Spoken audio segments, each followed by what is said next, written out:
Ayo, Kim, slap me some skin because I'm inside the dungeon, causing pandemonium, owning 1 million pads of rhymes. It's about time I get mine. Well, let me rephrase that. It's about time we get ours to let them niggas know that we just not playing. Funky rhyme saying, whack, singing, laying, describes us perfectly to a T. Soon you see that I step to a brother like ain't no thing. You know where I live at, yo, and still live comfortably. But kids still have the nerve, so it's my duty to serve like John McEnroe. I'm Macaho, only on the down low. Wait a minute, kid, let me finish my burger because it's Mac tonight. We coming tight, tighter than the nuts on the bow. Souls, lyrics coming strong like 100,000 volts. No host, when I put my mic cord around your neck, I didn't have to catch wreck because it dropped in my hands. I pop more ish than overwritten Baka. It's caught weed. Hey, the killer head stuck. I remember back in the days. Used to play it safe, riding with a maturity all of 15. Hitting chicks way over 16. Caught bodies for your newfound team. You a soldier, just not getting top green. Boss caught Rico, no we came clean. Gave up a young blood who won't be free. This been passed down from generation to generation. Now where the hood style of it comes from is where, you know, we be in the refrigerator, you know, you got kids, you know, you eat your food. The kids don't never clean their plate, you know what I'm saying? And sometimes you might have had served them a cheeseburger this day, some tacos this day, it might have been a salad this day, string beans over here. So now the food is ran down. You don't have no one particular food to eat. So the kids will look at the refrigerator and be like, ain't nothing to eat. But it is something to eat. It's just a little bit of leftover from that day, a little bit left over from that day, a little bit left over from that day. But money tight. Yeah. I can't just run out here and buy something now to cook right now. You know, money, we ain't get that check yet. Yeah. So, like our ancestors before us taught us, you take all those little leftovers that's in the refrigerator, you get a big pot, you make a base, a soup base, to throw all of these different seasons and tastes and festivals of herbs from all of the leftovers, put it in the pot, and now you made a whole meal out of leftovers called goulash. And that's what's made, and we gonna make that today. I call it Goonie goulash because it's coming from the urban perspective. Right. Because it be the have-nots that gotta throw all the leftovers in the pot. You know what I'm saying? It becomes gourmet after the upper class get hip to it. All right? Yeah. But it's art every day. You get what I'm saying? Yeah. So the goons be in the kitchen making the Goonie goulash, you dig? Welcome to episode 4 of Woo Dogs, Pots and Politics. Today's episode, we get busy. Hold up.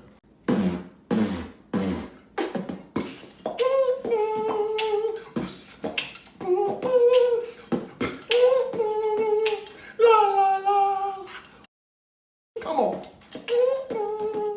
La la la la.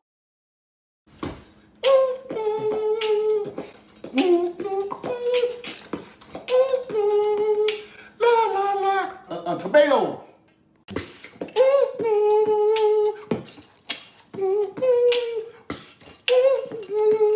La la la. String beans.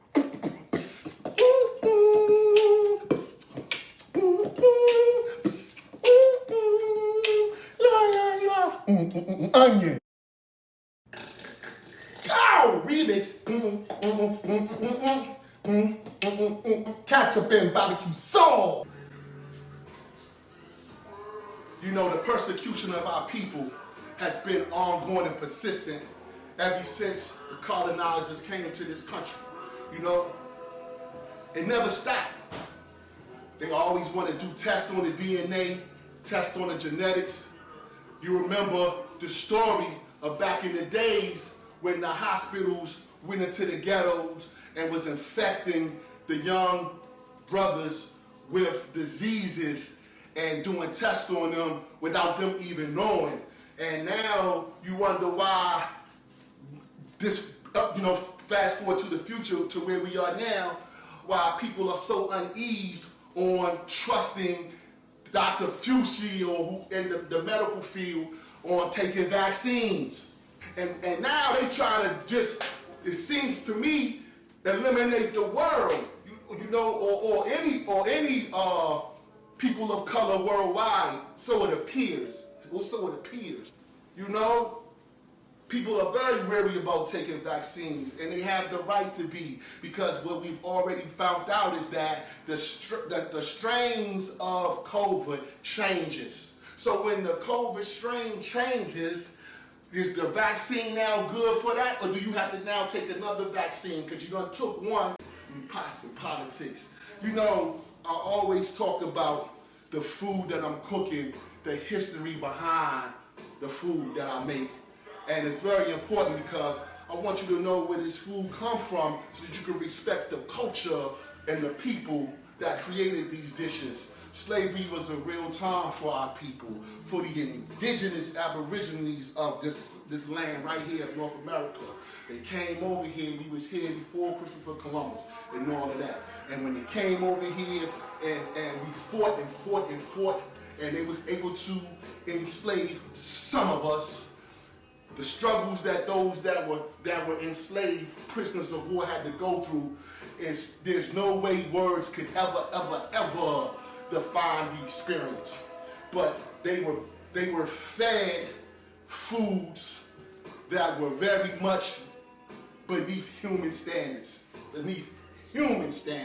but they were able to create these meals in such a way, such a form and fashion that the people that enslaved them actually would come to their area to eat these meals, and now these meals will be called gourmet meals and be looked upon as great dining from the elite, where it's made with all of the things that they didn't even want to eat, that they left for us to eat in the first place, that was leftover, stowaways, bad parts of the vegetable and animal that they didn't want. Now that they smell down there in the camps, smell down there in the communities of their slaves, them good foods and fragrance and aromas coming out the pot, that here you go. Now they want to come tip down there, you know, and see what you're eating. What is it you got cooking, all right? And for those who was able to cook that pot really good, they ended up moving up and being the master's house. Now they cooking for master. All of this, that's a Fendi facto. None of this is made up. This is all historic. You can look, public records, Google, but better yet than Google, go to the library and read for once in your life, once again. Get back familiar with books, God, because there's so many different perspectives of the story that Google can't give you all, but you can go into the library and you can catch a lot from right there. Now, they're trying to say eventually one day it's going to be mandatory for your children to take the vaccine if they want to go back into schools. It's going to supposedly be mandatory for all essential workers who deal with the public, meaning nurses, doctors, police, etc., etc. Now, some people have taken the vaccine and they have gotten sick, and some have even died. And the media is being controlled on how much of that information they are allowed to let the public know about, on purpose. But I thank the Most High that He has His protection over His people, that He has His hand and His shield over His people, and that through prayer, knowledge, wisdom, and understanding, we'll be able to make it through this thing, y'all. Oh, which reminds me, by the way, somebody said, Dawood, what religion are you, man? I seen you say Allah, I seen you say El Shaddai, I seen you say God. Okay, let me get you straight right now. Look and listen, I'm known all over the world, all over the hood. Some people know me as Gina Tay. Some people know me as Mr. Bay. Some people know me as Dawood Shahidu. Some people call me Dawid, you know, but at the end of the day, it's one me. I'm only one person. All of those names is just different attributes of me. Depending on where you lived at or where I lived at certain stages and ages of my life, I was called certain names. New York, Gina Tay. When I was living in DC, Daoud. When I was down in VA, Mr. Bay. But it was all me. That's the same way I am about the creator. I know the creator of the universe, of man. Yahshua Shah's father, the God of Ibrahim and Moses is one, all right? But some people say Allah. Some people, Christianity say God, or Hebrew say El Elo, Elohim, all right? But it's still only one source, all right? So don't try to box me in. God already told you, I do my own thing, I'm my own man. I follow no one but the Creator, and even following Him, I try my best to do it the best that I can. It's still my way, it's still me, because He made me, and He knows my heart, and He knows the creation of what He created. So He knows what's up with me. Me and the Creator is good. You get yourself straight with the Creator. Don't worry about how I'm doing mine, how I'm doing mine.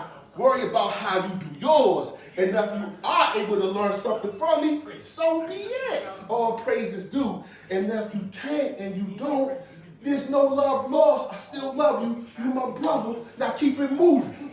All right. So now it's time to get busy. Now there's two ways that we can prepare this meal, and I'm going to show you both ways that the meal is prepared. One is the vegetarian way, which is all of the ingredients that I just told you that we have. And the other way is with meats, either ground beef or turkey is what I'm using today is turkey, but you can also use ground beef. So we're going to show you the soupity way first. All right, it's time to get busy. So you got to tuck the jewels, yo. Pots and politics. I told you, no matter how hood we may seem, we always bring a level of success to that plate. So you want to have a pot that's big enough to hold the whole contents of what you using, okay? So we're going to take that leftover corn from Wednesday, we're going to put it in the pot, okay? Then we're going to take them leftover string beans from Thursday, and we're going to put that in the pot. Then we're going to add them onions from Sunday's salad that was left over. The potatoes from that turkey dinner that we had. I think that was on Monday or Wednesday as well. See that all in the pot. Keep it in the pot. Stay up in that pot. And of course, we're going to use the tomatoes that we did not use when we had made spaghetti, that Saturday spaghetti. And when we made the sauce, we had some diced tomatoes left over. We have to blend all of these different days of leftover foods together, and by putting them in the pot with a certain base that I'm going to show you to make a base to unite these different flavors, we come up with a real good succulent meal. The base is a couple of tablespoons of barbecue sauce. Again, people always say, Dawu, you don't never say all the way the right measurements. You know why I don't all the time say the right measurements? I'm gonna finally come clean and tell you why I don't. Because it's all a matter of taste. When you're making food, basically, it's how you like it to be. Some people may not like string beans. Some people may love tomatoes. Some people may not like corn, but some people may love onions. So when they making this goulash, it's going to be a different measurement going by the taste palette of who you making it for. That's what you have to understand. That's what's so good about soul food. It's food from the soul. It's how you like it to taste. So like I was saying, it all depends on your taste palette when you making goulash. It doesn't matter the particular recipe ingredient itself on the measurements, because it all depends on what your taste buds is and what you like. Now the main ingredient for my taste buds for me is the ketchup. The ketchup is what makes it goulash.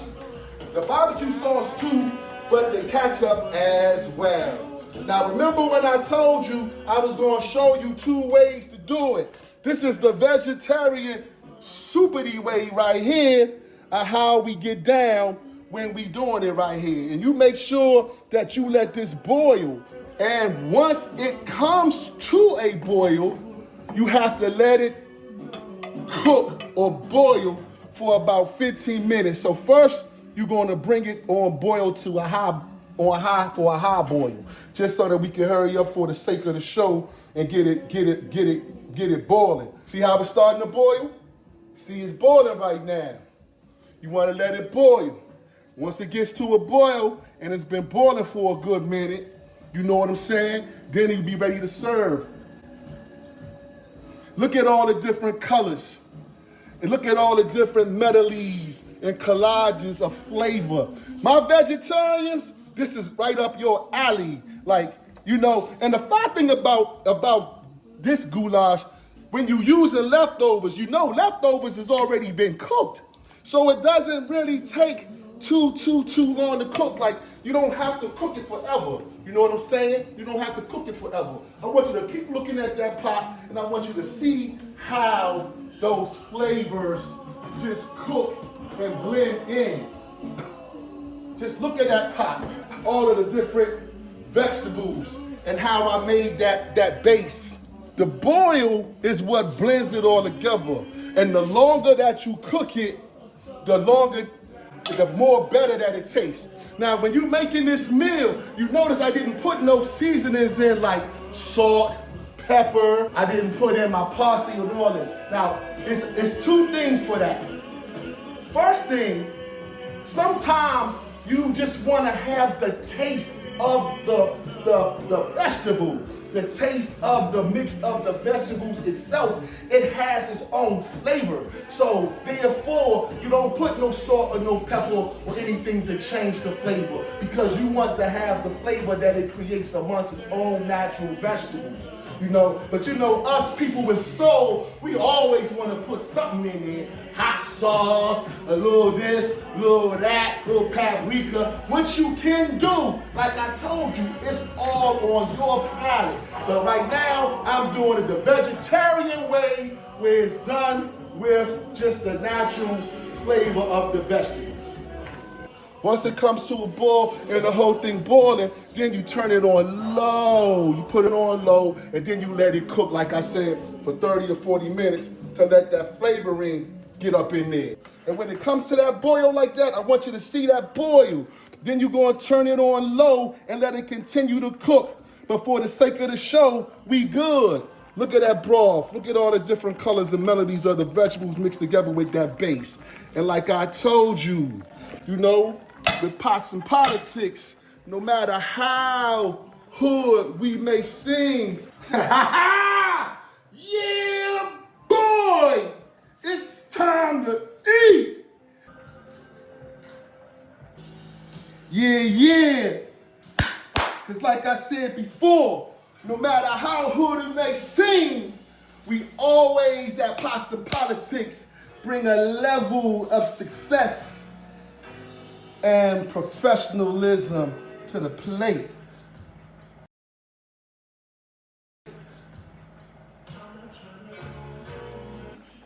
We showed them the vegetarian way. Now I gotta show them the carnivore way. All right, so now it's time to get busy. So like I told you, it's 2 ways to eat this meal. I already showed you the vegetarian soupy way. Now I'm going to show you the goulash way, and this is the original way it was meant to be made with meat.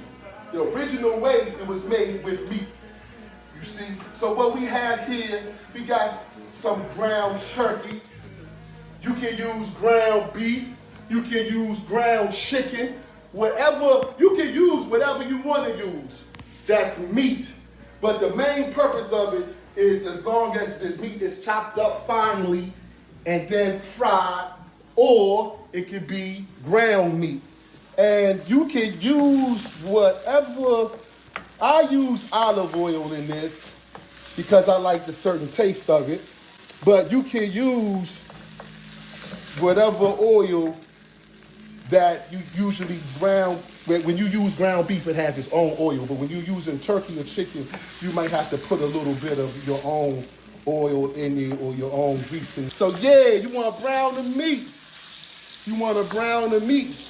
Now remember, like I told you, as long as you got that goulash on low, that be cooking the whole time while you browning the meat. All it's doing is just becoming more flavorful, because the more that you let it cook, the more that the flavors blend. And this tastes good without you having to put a rack of spices or whatever in there. But you can use whatever spice you like. Some people say some cultures, they make their food bland. Some people eat their food bland. But see, what you don't realize is they're actually one up on you, because what they're doing is not that the food doesn't have no spice or that it's bland. They actually want to taste the natural taste and flavors on their palate without it being interrupted with all those different spices. Some culture and some people like to taste the apple, taste like an apple. Like to taste the banana, taste like banana. Corn, taste like corn. Beets taste like beets. They don't want to put a little salt on their watermelon before they eat it. They don't want to put little sugar in their beets and every time. They just want to taste the natural way that God made the food. So we're not going to diss no cultures or no people on how they cook. All we're going to do is sit down and taste it and see if we like it. And if it tastes good, we're going to rock with them. And that's how we do that in pots and politics. All right? So, as you see, we got the meat browning. Amen. Yes. Now, remember, all the time, you want to make sure you're stirring this up. You know? Yeah. I heard what you said. No, he ain't just stick that spoon in there after he been stirring around this turkey. Let me let you know something right now. The way I cook is how I cook. This turkey got a certain degrees that heat all the imperfections out of it. And this right here, this goulash got a certain degree which cook all its imperfections out of it. So it don't matter if I stick the spoon from one thing to another. The fire is going to purify the whole meal and it's going to turn to be all right. Yeah. Yeah, come check me out. Now I want you to look at my meat, how I got my meat brown, and I want you to look at how I got my stew over here simmering nice and good.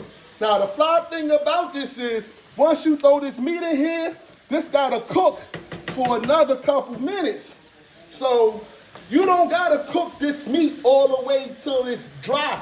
Yeah. So come over here and look at this. I want you to see how my meat browning up. You dig? How my meat nice and brown. And you see how I've been having my stew cooking on low for the whole time, simmering. Look at all the colors. See how it's gotten darker now and it's gotten richer.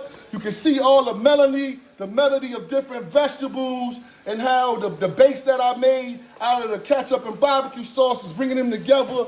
Now what we gonna do, we done brown the meat. The meat nice and brown. We made sure it's nice and browned up, chopped up real fine, and you're gonna just throw it right on up in here. Right, like I told you, at Possum Politics, we may play, but we don't play with food. Yo, we take this cooking joint seriously.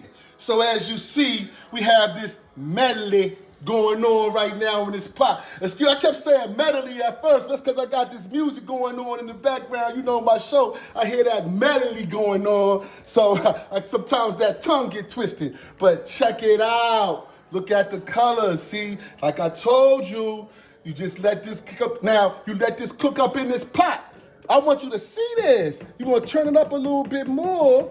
You know, going so it can get to that boil, because now you got that meat in there and you want that meat to get busy and mix in with the rest of the base and these vegetables to kick this goulash off. This is goulash. This is traditional, real live goulash. And it's called Goonie goulash because it's made by that goon Dawood, that Goonie, goon, you dig?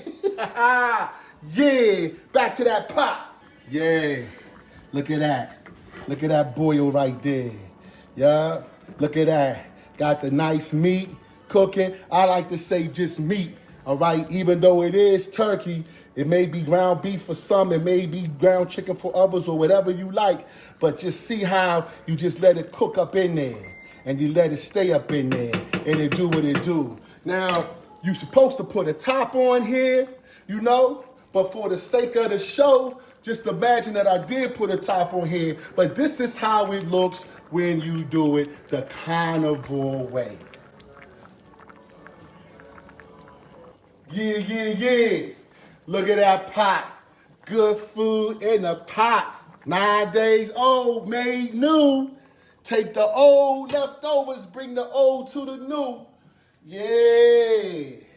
Got that meat in there. This is the carnivore way.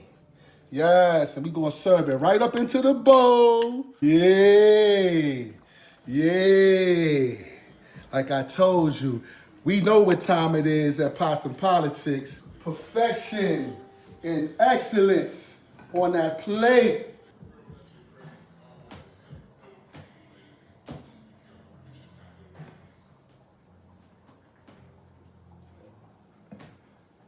Possum Politics, that's how we do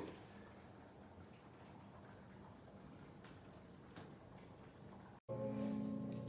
Hey yo, it's time to bring it to a close. But like we do on all the shows, let's recap on what we talked about on the 4th episode of Possum Politics, Goonie Goulash. One of the main things we talked about was God and the many names that he has. And it doesn't matter what culture, what race, or what names. It's only one God. And as long as you love God and you're living accordingly to his word, the best that you can, and become a better person, then it's all praises due to the Father, the Most High. The second thing that we talked about was the Tuskegee experiment that they did on the brothers back in the days, and how this country already has a bad history of telling people that this needle or this shot or this medicine is good for one thing, but it's destroying you all the time and it's doing another. So it's up to you to make sure that you do your research and be careful now about this quote unquote vaccines and these new medicines that they're claiming is supposed to help us with this COVID. You have to be prayerful. You have to make sure that you do your research. And the third thing that we also talked about was the history of the Goonie Goulash and how it dates back into the forefathers' time of slavery in this country, when they had the wherewithal to make a good meal out of the unwanted food and leftovers of the powerful elite at that time, they masters. And now as we bring it to a close, I like to say that, you know, we have to stay focused. This world is filled with evil. Don't you be part of the evil. You have to learn how to love others and love yourself. And we gotta rise above to a higher level. And that's how we raise up as a people. Like I always say, always do the right thing. Not just because it's the right thing to do, but because it's in you to do what is right. Peace and blessings. Ooh, baby, yo, listen. This is some of the things we've seen growing up in this ghetto. I want you to listen, honey, child, listen. This is some of the shit we see. God knows we hate the ghetto.